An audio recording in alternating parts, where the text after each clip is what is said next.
30 জানুয়ারি 1925 সাল আমেরিকার কেন্টাকি স্টেটে একটি কেভ রয়েছে যার নাম স্যান্ড কেভ। আর ফ্লয়েড কলিন্স একটি হাতে কেরাসিনের লন্ঠন ধরে 5 ফুট একটি গুহার ভিতর প্রবেশ করা শুরু করে। কেভটি খুবই ছোট ছিল, তাই সে কেভের ভিতর হামাগুড়ি দিয়ে চলতে থাকে। আর কেভের উপর চতুর্পার্শ্বে ধারালো পাথর বেরিয়ে রয়েছে। কেভের ভিতরটা কালো ঘুটঘুটে অন্ধকার, আর কেরাসিনের লন্ঠনটি তার একমাত্র ভরসা। এরপর সে পৌঁছায় টার্ন অ্যারাউন্ড রুমের কাছে। আর এটা এমন একটা জায়গা যেখানে আসার পর অভিজ্ঞ কেবাররাও ভয় পেয়ে এখান থেকে ফিরে যায়।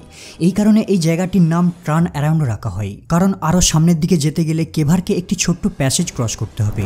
আর এই প্যাসেজটা এতটাই ছোট যে একটি ছোট্ট বাচ্চার কাছেও ক্রস করা অনেক কষ্টের। বোঝার সুবিধার্থে বলে রাখি, 500 ml কোকা কলার বোতলের সাইজের মতোই এই ছোট্ট গর্তটির সাইজ। আর এখানে আসার অর্থ ঠিক অনেকটা এরকম সিচুয়েশনে পড়তে হবে। ফ্লয়েড ধীরে ধীরে এই গর্তের ভিতর গায়েব হচ্ছিল।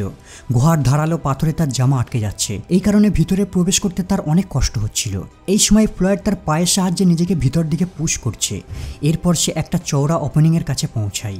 আরও ভিতরে যাওয়ার জন্য এখান থেকে তাকে 10 ফিট নিচে একটি সরু খাতে নামতে হবে। তবে এটাও অনেকটা সরু প্যাসেজ, ঠিক অনেকটা চিমনির মতো সংকীর্ণ। সে একটা দড়ি পাথরে বেঁধে খাতটির নিচে নামে, আর এখানে কেভটির এন্ডিং হয়। তাই দ্বিতীয় সাইডে যাবার জন্য সে খনন করা শুরু করে। আসলে অপর সাইডে রয়েছে একটা বড় ক্রিস্টাল চেম্বার। এটাকে দেখতে ঠিক অনেকটা এরকম। ফ্লয়েড এই জায়গাটিতে প্রায় 1 মাস ধরে খননের কাজ করে আসছে। প্রতিদিনের মতো ফ্লয়েড কাজ সম্পূর্ণ করে আবারও ফিরে আসছিল। সেম সরু রাস্তা দিয়ে ফিরতে তাকে আবারও আগের মতোই স্ট্রাগল করতে হচ্ছে। কিন্তু কিছুটা রাস্তা অতিক্রম করার পর ফ্লয়েডের কেরাসিনের লন্ঠনটি ভেঙে যায়, আর সে এখন অন্ধকার কেভের ভিতর একা। অন্ধকার হওয়ার পরও সে ধীরে ধীরে ঠিকই বেরিয়ে আসছিল, কিন্তু হঠাৎ সে ভুল করে অন্ধকারে তার একটা পা দিয়ে লুজ পাথরে আঘাত করে দেয়। আর উপর থেকে 20 কেজি ওজনের ভারী পাথরটা তার পায়ের গোড়ালির উপর পড়ে যায়। সে দ্বিতীয় পা দিয়ে পাথরটিকে সরানোর অনেক চেষ্টা করতে থাকে, কিন্তু স্পেস কম থাকার কারণে পাথরটা কেভ আর তার পায়ের সঙ্গে ফিক্সড হয়ে যায়। সে যতই পাথরটাকে কিক মারতে থাকে ততই ছোট ছোট পাথর তার পায়ের উপর ভেঙে পড়তে থাকে। ফ্লয়েড একটা বেখাপ্পা পজিশনের মধ্যে আটকে পড়েছে, আর সে এর ভিতর বসতেও পারবে না। আর যতই সে নাড়াচাড়া করতে থাকে ততই ছোট ছোট পাথর উপর থেকে তার পায়ের কাছে পড়তে থাকে, আর ততই তার সিচুয়েশন কঠিন হয়ে যাচ্ছে। নিচের এবড়ো খেবড়ো পাথর তার পিঠে খোঁচা মারছে, আর উপর থেকে বরফের জলের ড্রপ তার মুখের উপর পড়ছে। আর ধীরে ধীরে পায়ের উপর পাথরের প্রেসার বাড়ছে। আর এখন এই সিচুয়েশনে তার কাছে কেবল একটাই রাস্তা, সাহায্যের জন্য চিৎকার করা।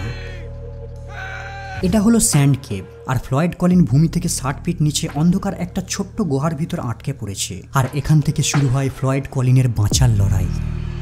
ফ্লয়েড কলিন 20 জুন 1887 সালে জন্মগ্রহণ করে আমেরিকার লোগান কেন্টাকিতে। আর এখানে অনেক বড় বড় কেভ নেটওয়ার্ক রয়েছে। ছোট থেকেই তার কেভ এক্সপ্লোর করতে ভালো লাগতো। প্রতিদিন সে ঘন্টার পর ঘন্টা কেভ এক্সপ্লোর করতো, এমনকি সে মাঝে মাঝে কেভের ভেতর ঘুমিয়েও পড়তো। ফ্লয়েডের সময় ওই অঞ্চলে কেভ এক্সপ্লোর করা একটা লাভজনক আর প্রতিযোগিতামূলক ব্যবসা ছিল। 1925 সালে ফ্লয়েড একটি কেভ ডিসকভার করে যার নাম স্যান্ড কেভ, আর এটা হাইওয়ে থেকে কিছু মিটার দূরেই অবস্থিত। আর এই কেভটির মধ্যে একটি ইন্টারেস্টিং জিনিস রয়েছে। এর ভিতর একটা চেম্বার রয়েছে যেটা জিপসাম ক্রিস্টাল দিয়ে গঠিত।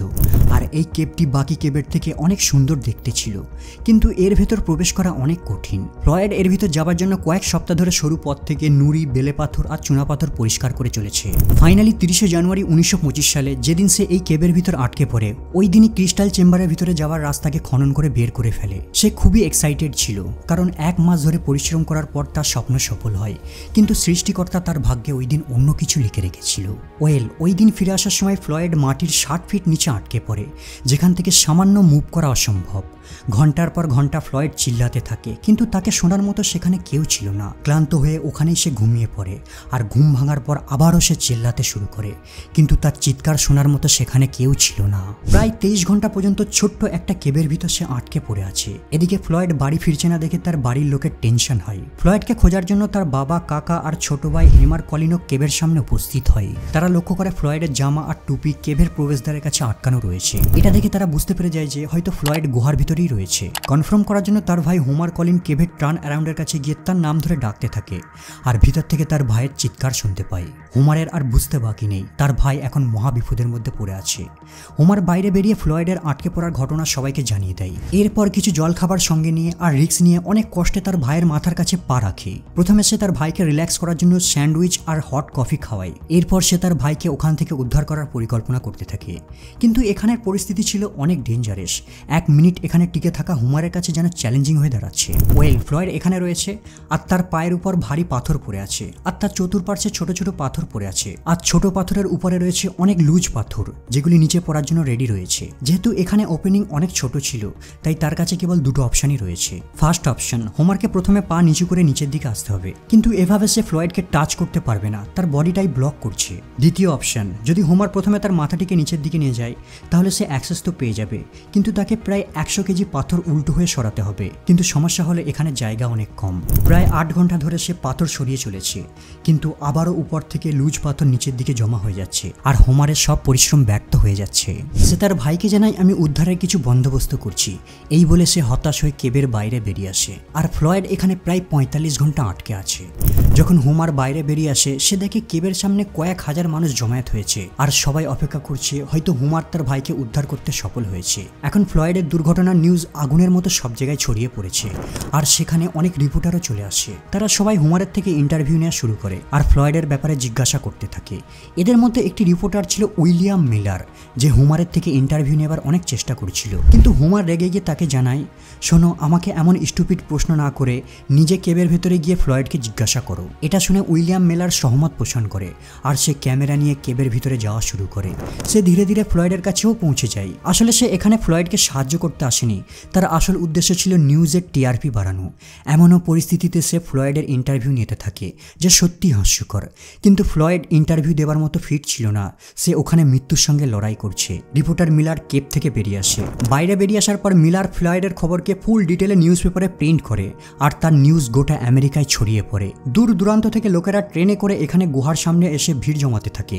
তারা ফ্লয়েডের উদ্ধারের জন্য অপেক্ষা করতে থাকে, আর এই সুযোগে কিছু বিজনেসম্যান ব্যবসা শুরু করে দেয়। সেখানে স্ট্রিট ফুডের দোকানের লাইন লেগে যায়, আশেপাশের হোটেলে খাবার শেষ, হোটেল ভাড়ারও দাম বেড়ে যায়, আর কিছু জাদুকর জাদু খেলা দেখিয়ে পয়সা ইনকাম করতে শুরু করে। সোজা ভাষায় এখানে একটা মেলা বসে গেছে, আর তাদের ভিড়ের চাপে নিচের কেবের পাথর আরো লুজ হতে থাকে। ঠিক এই সময় রবার্ট নামের একজন ফায়ার ফাইটার আসে, আর সে প্ল্যান করে ফ্লয়েডকে দড়ি দিয়ে বেঁধে বাইরে থেকে টানা হবে। এরপর সে ভিতরে গিয়ে ফ্লয়েডের বুকে দড়ি দিয়ে বেঁধে দেয়, আর বাইরে থেকে লোকেরা সবাই মিলে দড়ি ধরে টানা শুরু করে দেয়। কিন্তু তার এই প্ল্যানটি ব্যর্থ হয়। দড়ির টানের কারণে আর উপরের ভিড়ের মুভমেন্টের কারণে কেবের অপর সাইড ভেঙে পড়ে যায়, আর একটাই যাত্রার রাস্তা যেটা দিয়ে ফ্লয়েডের সঙ্গে দেখা করা সম্ভব ছিল, ওই পথটি সারা জীবনের জন্য ব্লক হয়ে যায়। এখন কেবল একটাই অপশন রয়েছে, 60 ফিট খনন করে ডাইরেক্টলি ফ্লয়েডের কাছে গিয়ে ফ্লয়েডকে উদ্ধার করা। কিন্তু এই কাজটি করা এতটা সহজ ছিল না, কারণ গর্ত করতে সময় লাগবে, আর ফ্লয়েড অতটা সময় পর্যন্ত বেঁচে থাকতে পারবে কিনা ঠিকভাবে বলাও সম্ভব নয়। বেশ কিছু ক্যালকুলেশন করার পর রেস্কিউ টিম মাইনিং করা শুরু করে দেয়। যখন তারা মাইনিং করছিল ঠিক সেই সময় বৃষ্টি শুরু হয়ে যায়, ফলে মাইনিং করতে আরও বেশি সমস্যা দেখা দেয়। তাই বেশ কিছু সময় মাইনিংও বন্ধ করে দেওয়া হয়। বৃষ্টি থামার পর আবারও মাইনিংয়ের কাজ চালু করা হয়। প্রায় 30 ঘন্টা মাইনিং করার পর তারা ফাইনালি ফ্লয়েড কলিংয়ের দেহ দেখতে পায়, কিন্তু আফসোস তার মধ্যে কোনো রেসপন্স নেই, মানে ফ্লয়েড কলিং আর বেঁচে নেই। প্রায় 17 দিন জীবনের সঙ্গে লড়াই করতে করতে ফ্লয়েডের বেঁচে থাকার রেস এখানেই সমাপ্ত হয়। পরে রেস্কিউ টিম ফ্লয়েডের দেহকে উদ্ধার করে নেয়, আর এখানেই কেবের সামনে তাকে দাফন করে দেওয়া হয়।